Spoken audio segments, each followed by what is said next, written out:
Good morning. And bon matin. That means good morning in French. My name is Josh Sentner Barrett, and I'm a member of this year's organizing committee. This morning we are gathered for our second plenary address, and to all of you who are joining us here in this room, but also online, welcome. Nous nous rassemblons aujourd'hui pour notre deuxième séance plénière. À tous ceux et celles qui nous rejoignent en ligne et ainsi que ceux qui sont dans la salle, soyez le bienvenu. Notre conférencière ce matin est la révérende docteur Kuzipa Nalwamba. Docteur Nalwamba est directrice du programme pour l'unité et la mission et aux formations œcuméniques au Conseil œcuménique des Églises. Elle est pasteure ordonnée de l'Église unie de Zambie. Maintenant, elle est en retraite et elle est professeure adjointe de l'Institut Ecumenical de Bossey. Elle nous rejoint aujourd'hui en ligne avec son adresse préenregistrée, Tacit Resistance in the Singing Tradition of the United Church of Zambia.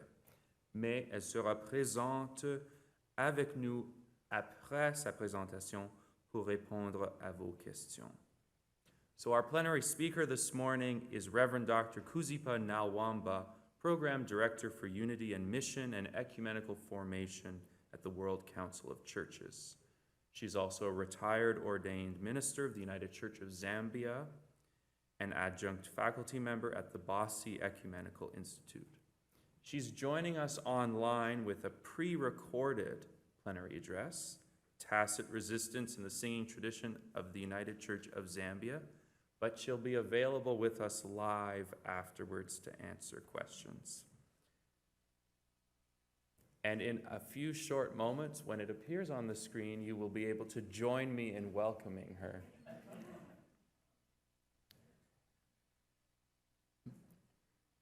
Maybe I can say that in French.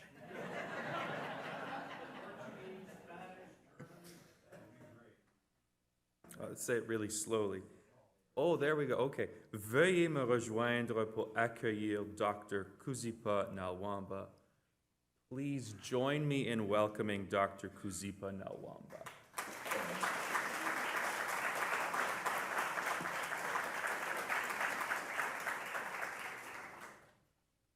Tacit Resistance in the Singing Tradition of the United Church of Zambia is the title of this presentation. In the next slide, I share with you the cover of the hymn book that I'm going to speak about.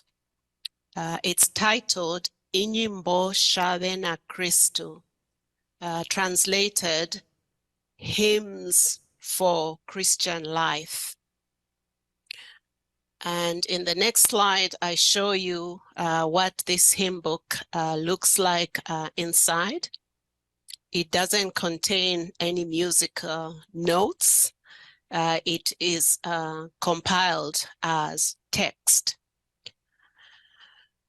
Before I begin to talk about the topic, I just want to give you a sense of orientation of where Zambia is and where the United Church of Zambia that I'm speaking about is located in the continent of Africa.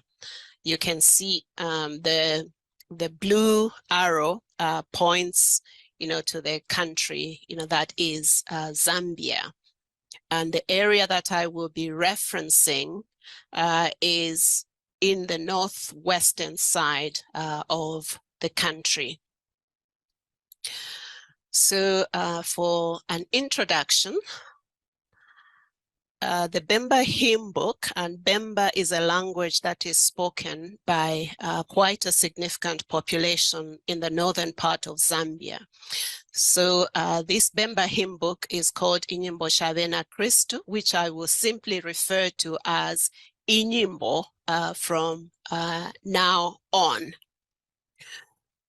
My personal interest for pursuing this topic came from when I was serving as a minister of several rural congregations between 2005 and 2007, when I used this hymn book quite extensively, and also observed how it was being performed within the churches that I was responsible for. But I also am interested in the relationship between language and power, and in this case, in the context of migration. You know, the story that lies behind the translation of this hymn book has a migration dimension to it, as we will see later. This hymn book, Inyimbo, reflects the United Church of Zambia's history and its language transitions. And this hymnal is one among many that were translated from English into a local language. It reflects within it the relations, the power relations of the time. But I also suggest that there is a tacit resistance that is embedded, you know, within the act of translation and the act of singing within congregations. In the next slide, I speak about migrants and the Union Church of the Copper Belt, just to give a little bit of the background. Ndola is a city in the Copperbelt province of Zambia, and it was founded as a town in 1924 as a mining town. And so Christian migrant workers began to worship together, and singing was at the center of their gathering. And these migrants came from rural areas and were compelled either by the colonial laws that required them to pay hard tax, or their economic situations in the rural areas where they lived were no longer tenable because of, you know, the colonial situation. So they went to the cities, the mining cities in particular, to seek work. So mainly, these people were first and second generation mission converts to Christianity. And they brought along translated hymns from their rural mission churches. And within time, a repertoire of improvised hymn singing began to develop among migrants. So early translated and locally composed hymns for local use were for local use in their respective stations, and they were in many different languages. But when these migrants came together, they were able to connect with each other because the translated hymns were sung to the same tunes, even if the languages might have been different. The Bemba language into which, you know, the hymn book that we are talking about was translated into reflects the language that was spoken within the Copperbelt province. So we might say then that Inyimbo is a consequence of migration of local people to cities, and there is, you know, linguistic and influence, and which has been enduring over time. In the next slide, I would like to reference, you know, this hymnal, Inyimbo, as tacit resistance to colonial and missionary influences of the time. Its evolution as tacit resistance in the performance of congregation singing can be seen in the way in which the text over time has evolved to include other aspects that are not actually written, which are borrowed from the local culture. And, you know, we would like to think of this hymnal as having come to be within a broader historical framework of the 19th century rural missionary era. like I mentioned, these migrants had come from, different parts of the country, and they brought with them the songs that they sang in those rural areas. Not many missionaries were set up in the cities, because cities were seen as temporary, whereas the local people had mainly lived in scattered rural areas. So colonial history in that regard is brought to bear on the shared values and assumptions with missionary religion. And we can also then speak about a dialectical relationship between missionary religion and the local culture. So in the use of Inyimbo, we see highlighted both the hegemony on the part of the missionary religion, which came on the wave of colonial imperatives in some sense. But we also see tacit resistance and representation, that is within this same hymn book. So one might say that there was a cultural reaction on the part of the people, and the innovation that resulted, and has continued to occur over time, is something that can be seen within, the use of this hymnal in congregational singing. In the next slide, I talk about, the civilizing outlook and accommodation, that we can perceive within this hymn book. First of all, the missionaries were very interested in linguistic work, and many Protestant missions were also responsible for schools, and reading was something that they wanted to teach the local people. And the missionary outlook was a civilizing one. I mean, they came to try and change the way of life of the people. So implicitly and explicitly, wittingly and unwittingly, it was a civilizing mission, and whose effects were both, to transform the local culture.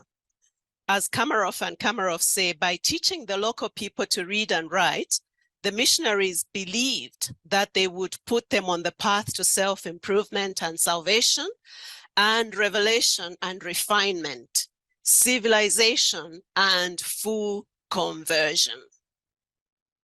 In the next slide, we speak about a sacramental theology with a local flavor. So you could think of the United Church of Zambia as having inherited a sacramental theology that was oriented towards accommodation, that nurtured the tacit resistance that we see. In other words, even though this civilizing outlook was about changing the people, the local people, it had an unintended effect in that, theologically speaking, you might say that, for the people, it meant that, this new religion that they had received, had a kind of, openness and a sense of, being having an accommodating nature.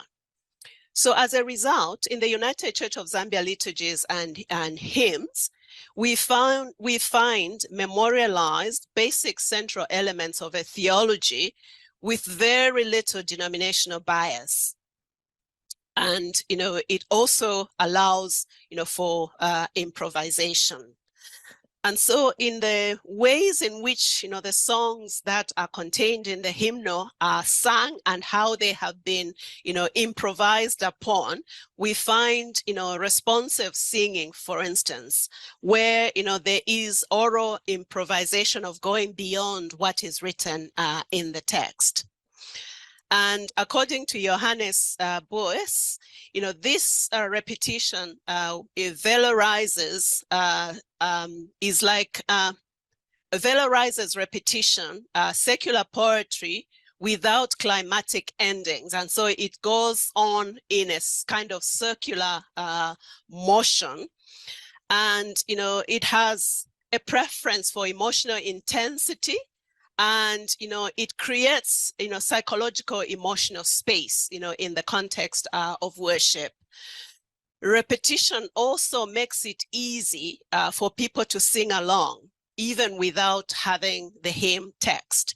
So in that regard, it raises the question of just what does it mean to canonize hymns in this context? The participatory nature of singing, which creates a strong corporate sense, is another factor that we see, within the local, what we might call the local culture flavor. And each worshiper, therefore, because it's participatory, has a sense of place in the congregation, and by extension, a sense of place within the kingdom of God. In the next slide, I speak about reciprocity and mutual determination within Inyimbo. What we see in the making of this hymn book is a dialectical relationship which makes possible transfer of symbols from one culture to another. In other words, the hymn book is hybridized, and it has a dual heritage in that it inherited from the Western tradition in its textual form, and then it was translated. By virtue of translation, the imagery, that comes into the translated work is derived from the culture, but in its performance, there is even more sense of it having, this dual heritage. And so we can think about, this hymnal as a repository of what has been preserved over time, a history, collective memory with continuing dynamic movement. The comprehensive language that is within it points back to the people's indigenous cultural symbols, signs, myths, rites, images, customs, and gestures as intelligible tools that communicate the gospel that is according to Hillman. Constructed from the theological and cultural stockpile of oppression and migration experience, this hymnal became truly a symbol of resistance, but also of resilience, and an expression of liberation on the part of the migrants who had been forced to go and live in communities that were alien to what their way of life had been. So Christian ideas, once symbols of an alien hegemony, become reinterpreted and appropriated as images and symbols of local expression. And, they are, sung and, performed as such. So we could then say, in this hymnal is a historical cultural continuity within the Christian tradition, that results from encounters of cultures. In the next slide, I offer some concluding thoughts about, the hymn book. Kwame Bediako speaks of rooting the Christian faith in African consciousness. And in the full paper, I actually argue that, this is exactly what is taking place in the dialectical relationship, between the Western culture and African culture that we observe, within this translated hymnal and its performances. So Africa's religious roots or past is not so much, according to Bediako, a chronological past as it is an ontological past. And he argues that, the ontological past is important because it belongs together with the Christ. It means the African culture belongs together with the Christian faith in giving account of the same entity. So the history of the religious consciousness of the African Christian is in continuity with, the Christian faith as it has moved from culture to culture. Bediako also speaks of a hereditary structure that exists which cannot be replaced by a local expression, meaning every local expression that has imprinted its culture on the Christian faith has not and cannot replace everything that it is. So fundamentally, there's such a thing as a Christian core. Local expression of church, therefore, is that of a living organism and a dynamic organism that is sufficient for the present needs of each nation in every age and every generation, according to Bediako again. And so for him, the context, for pre-Christian religious past to contribute to representation of the Christian faith in new local symbols remains open within the Christian faith. And so in that regard, I seek in my paper to present, this translated hymnal as one that acknowledges and validates the Zambian people's ontological past as a participant in a contested cultural field, and that they do have something to contribute. And, that has continued, to be expressed even today in the congregation, congregational singing, which continues to build orally on what was a canonized hymnal of 1964 that has become much bigger and more expressive of more than what is written in the text. In the paper, I give examples of the translation of the hymns, and I indicate some of the features and characteristics that make the dialectic that I refer to palpable in the hymnal.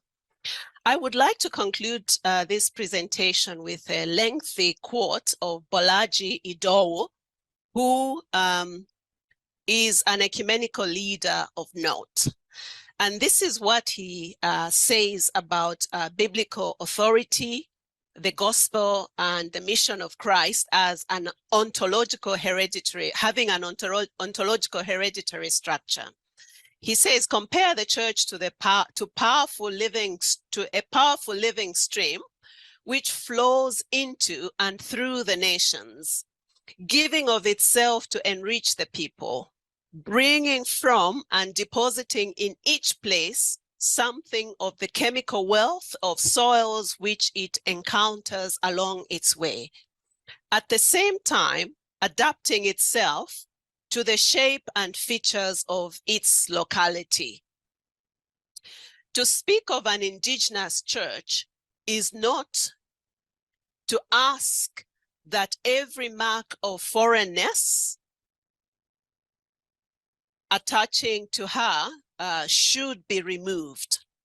For the church in a nation to attempt to divest herself completely of all foreign elements is to cut herself adrift from the mainstream of all history. And it is to deny herself the spiritual tonic which the communion of saints affords. In short, she will cease to be a living cell within the whole body. That's what Idowu says in his book, Towards an Indigenous Church. And I think, that sums up what I was, seeking, to represent. And so the tension that we speak about, the resistance, tacit resistance that is within the Inyimbo hymn book, is one that takes place within the context of, where tension is not necessarily a bad thing. The contestation, is not necessarily a bad thing because it yields representation.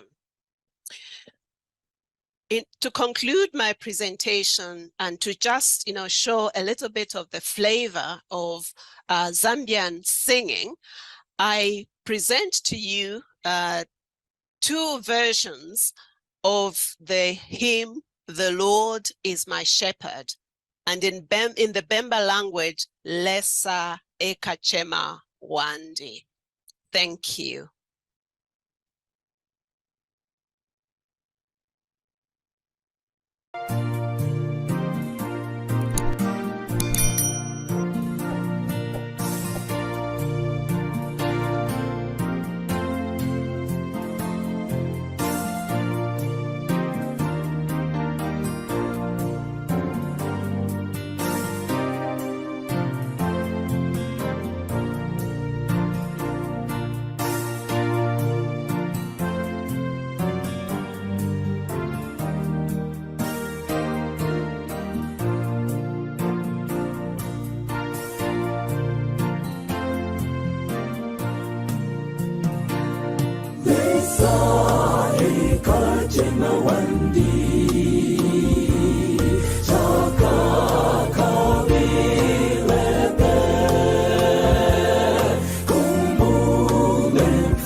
Chintamba mwanungikila kuchinsoko chababi umutwe wandi mwansuba kombo shaisula. Oh, sing with me, brothers. Chintamba mwanungikila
Okay, can you all hear me on the Zoom meeting? Yes, we can. I can. Fantastic. TOS, yeah, feature her and then you all can see her. Okay, all right. Hold on. TOS, I'm going to turn camera 2 back on the people. Okay. So that Kuzipa can see you. I'm not going to turn that part. Oh dear.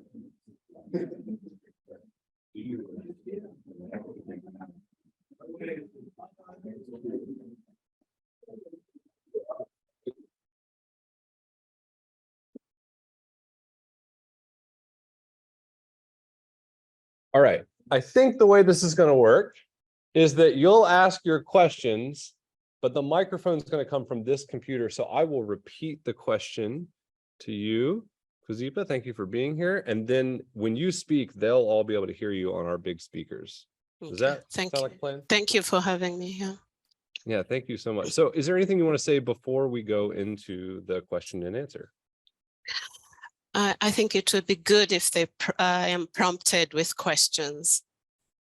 All right, so Yeah. I'll see who's got one. Go for it.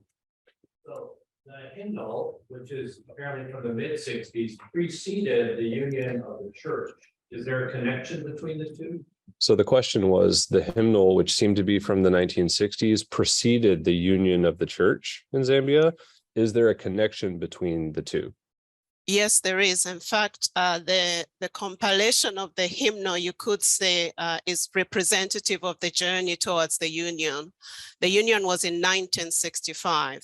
The hymnal came in 1964, but the talks that led to the union were much earlier than that. Thank you. All right, another question. Yes. Yeah. Is the use of Benma a representative of an internal colonization within a multi-ethnic Zambia? Did you hear that? Yes, I did. Yeah, in fact, that's I failed to actually clearly make that point that, you know, when we talk about hegemony, it's not just Western versus, you know, African, but it's also internally. Bemba could be seen to be a kind of imperial language. The very fact that it got imported onto the Copper Belt and became the lingua franca has a history of its own, you know, that speaks to power relations in that regard. Yes. Thank you, Kuzipa, for your talk. And I wonder if you could share a little bit about the literacy challenges in Zambia. The question was about the if you could speak towards the literacy challenges in Zambia. In the current society? Yes. Post-independence, I don't know what the actual, I mean, the percentages are at this point, but post-independence, we had free education. So many of us went to school for free, and most people were able to attain basic literacy. I can give an example of my grandmother, my maternal grandmother, who didn't go very far in school, but she could read her Bible and in fact was a lay preacher in her own congregation. So that may have changed significantly now that education is a kind of, you know, is commercialized to some extent. So the urban poor particularly, you know, there might be literacy levels that may not be captured. Before we take another one from the room, if anyone in the Zoom room, any of our digital participants have a question, you should be able to unmute yourself and ask the question directly. So we'll wait for just a minute in case any of you have a question.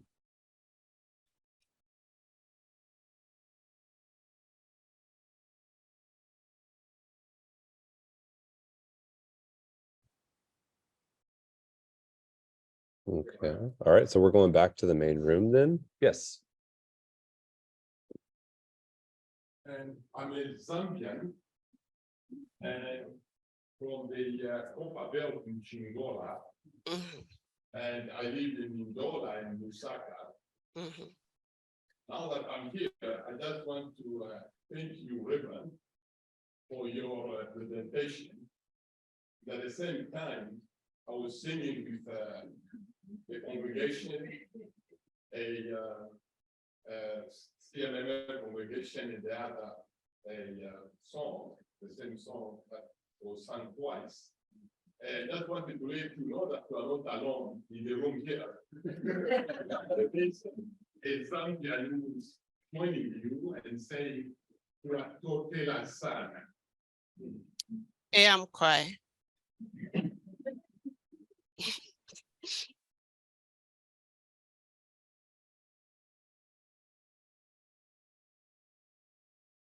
Thanks for being here. Any other questions from the room? Yes, at the top. And then, sorry. What were the local symbols that English hymns were or Western hymns were translated into?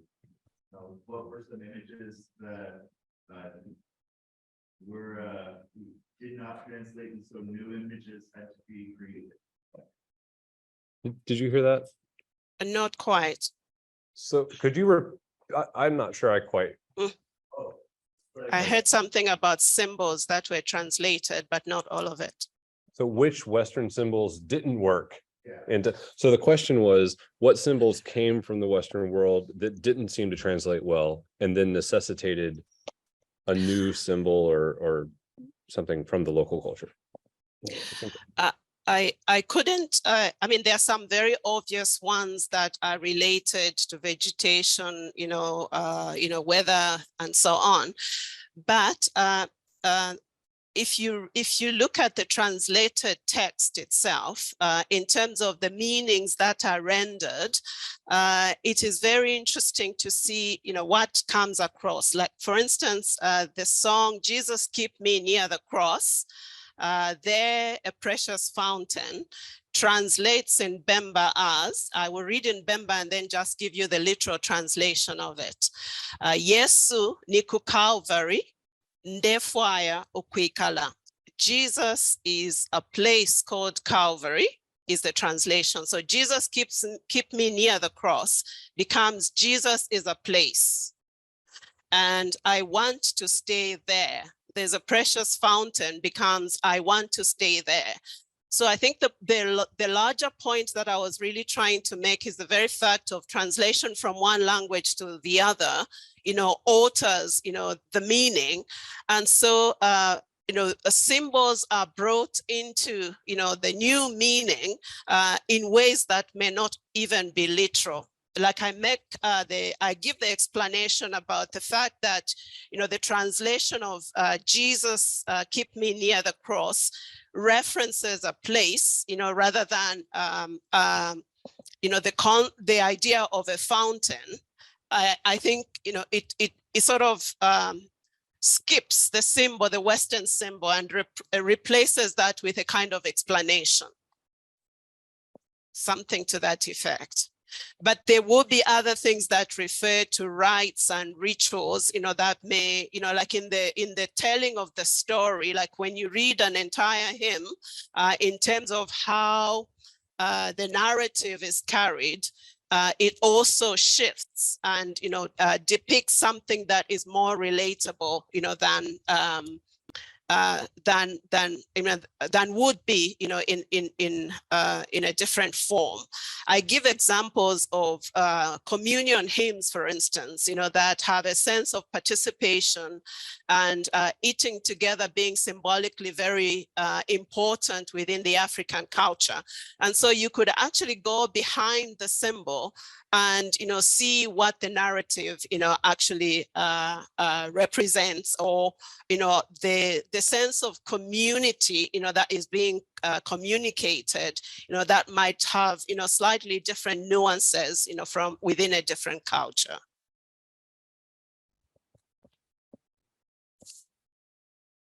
Last night we were led by a presenter, Jonathan Miracle, who talked about his ministry of writing his own music from his own indigenous background and using indigenous cultural elements and language in this music, but that is fused from a contemporary Christian rock kind of genre and using traditional Christian theology. To my surprise, he told about resistance he was experiencing from indigenous peoples who were saying, well, the story he told in particular was about using a traditional indigenous drum, and hearing from the people, oh no, the drum is not sacred in this Christian space. You can't bring in a drum like that. And I'm just wondering if there are similar experiences in the way that, I'd love to hear your stories about the integration of two cultures, but that was at the same time resistance to an oppressive, the colonizing culture. And I'm wondering if the stories that we heard last night, if there's any sort of echoes in Zambia in terms of the integration of the cultures in Christianity. I think at the beginning, one might say that, there were those sentiments because the condemnation of a culture in its totality was bound to have an effect. When you think about how mission stations were constructed in many of the villages that I spoke about, they were removed from the rest of the community. And so to convert quite often was to shift to be, in a different context. And the Western forms were introduced and sort of baptized and brought into the church.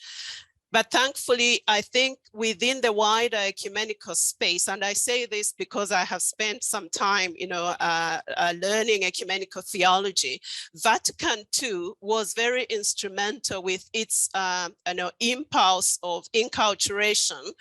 And so in my country, for instance, the Catholics were the first to inculturate music, and the use of traditional instruments, was integrated, very early on. But in my own living memory, and I was born, the year, I can tell you my age, I was born the year that, this hymnal, was put together. I have not experienced too much of, negative sentiment around the use of traditional instruments. I have grown up with traditional instruments being integrated into worship. And the improvisation that I was talking about of some of the hymns that were sung to typically Western tunes, they have been transformed partly because of the performative nature of, use of both, traditional tunes as well as instruments in that regard. I think we have time for one more question and then we'll wrap it up. And I saw Martin's hand unless anyone else feels shafted. All right, great. Thank you so much for your talk. I'm just curious, you refer to it as being subversive in some way, the text, and I'm assuming, and maybe I'm wrong on this, that the colonizing missionaries participated or in some way oversaw the translation. Were they aware, or if this is a 1960s hymnal, were some adaptations made to the original translations?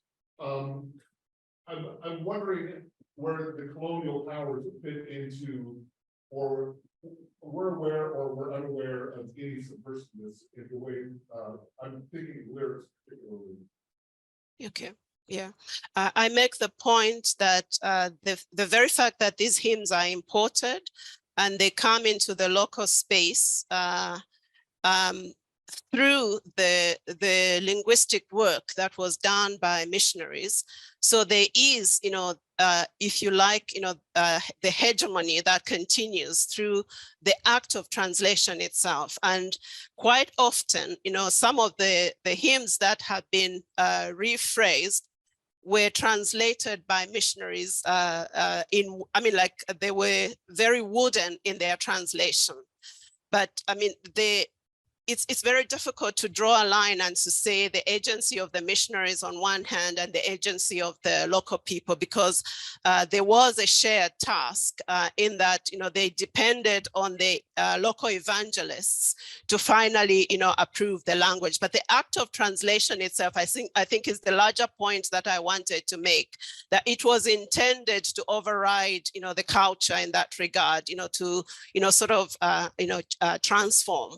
But the very act of translation itself, in that, this new faith could be expressed in local languages, had, you might say, within it, a kind of resistance that's embedded, the very fact that it's transferable from one culture to the other.